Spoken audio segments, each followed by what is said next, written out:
పెద్దాడికి ఒకసారి ఫోన్ చేద్దాం.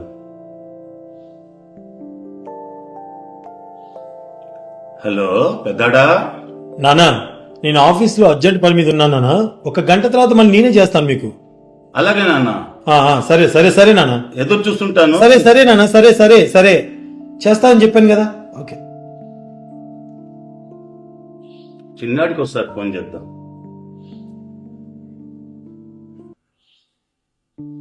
హలో చిన్నాడా. నానా, ఫ్రెండ్స్ తో ఊరికెళ్తున్నాను బైక్ మీద. రేపు ఇంటికి రాగానే కాల్ చేస్తాను. ఇప్పుడు మాట్లాడలేను. Bye bye bye bye bye bye. Okay okay నాన్న. ఓకే, జాగ్రత్త రే. బాయ్ నానా, బాయ్. సరే సరే బాయ్ బాయ్. ప్రయాణం జాగ్రత్త. సరే నానా.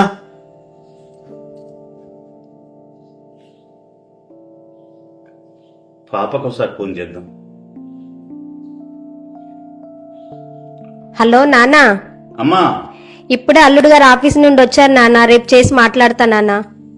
అలాగే అమ్మా, మంచిది. అల్లుడు గారిని అడిగానని చెప్పమ్మా. సరే నాన్న. అంతా బిజీ. పెద్దవాడు ఫోన్ చేస్తానన్నాడుగా.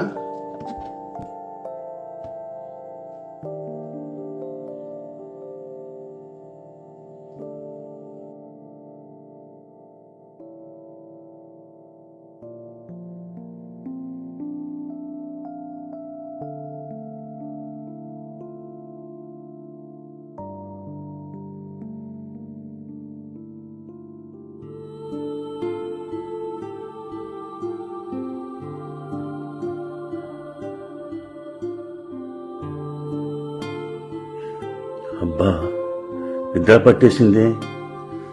పెద్దాడు ఫోన్ చేసి ఉంటాడే. అయ్యో, ఫోన్ పనిచేయకుండా అయిపోయిందిగా. నా పిల్లలు ఎంత కంగారు పడుతున్నారో ఏంటో. ఈ ఫోన్ని మా కాదర్కిచ్చి రిపేర్కి పంపిస్తాను. వాళ్ళ అల్లుడి దగ్గర రిపేర్ చేయిస్తాడు. నేనే వెళ్ళి ఇచ్చొస్తాను. ఇదిగోరా ఫోను. ఏరా కాదర్, ఫోన్ రిపేర్ చేయడానికి 15 రోజులు పడుతుందట్రా. రోజు నా 3 పిల్లలతో మాట్లాడుకోవాల్సింది పోయి 15 రోజుల నుండి మాట్లాడుకోకుండా అలాగే ఆగిపోయాను. ఇది ఇప్పటి ఫోనా ఎప్పటి ఫోను? ఇప్పటివరకు బాగు చేయాలంటే అంతే టైం పడుతుంది మరి. సర్లే, నా పిల్లలకు అర్జెంటుగా ఫోన్ చేసుకోవాలి. ఉండు. హలో పెద్దాడా. నానా నానా, ఆఫీస్ లో ఉన్నాను. అర్జెంట్ పని మీద ఉన్నాను. రేపు ఖచ్చితంగా ఫోన్ చేసి మాట్లాడతాను నానా. బాయ్ నానా. Bye bye bye bye bye bye.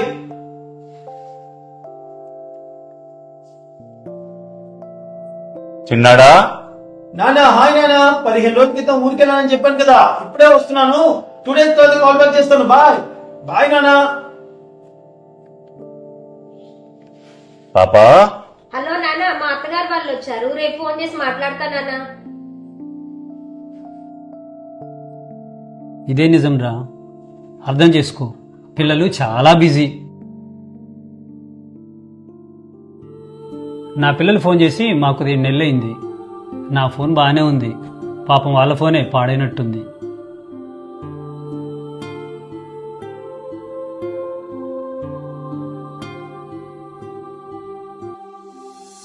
నేను వెళ్ళొస్తాదా?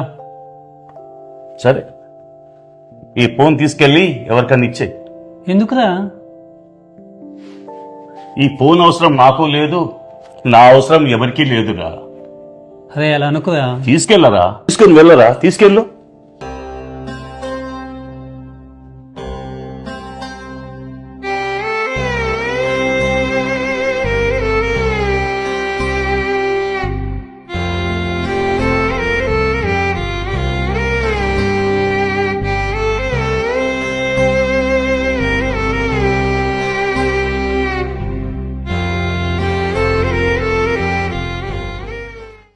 పాపం నాన్న, ఇది బిజీ ప్రపంచమని తెలుసుకోలేకపోతున్నారు.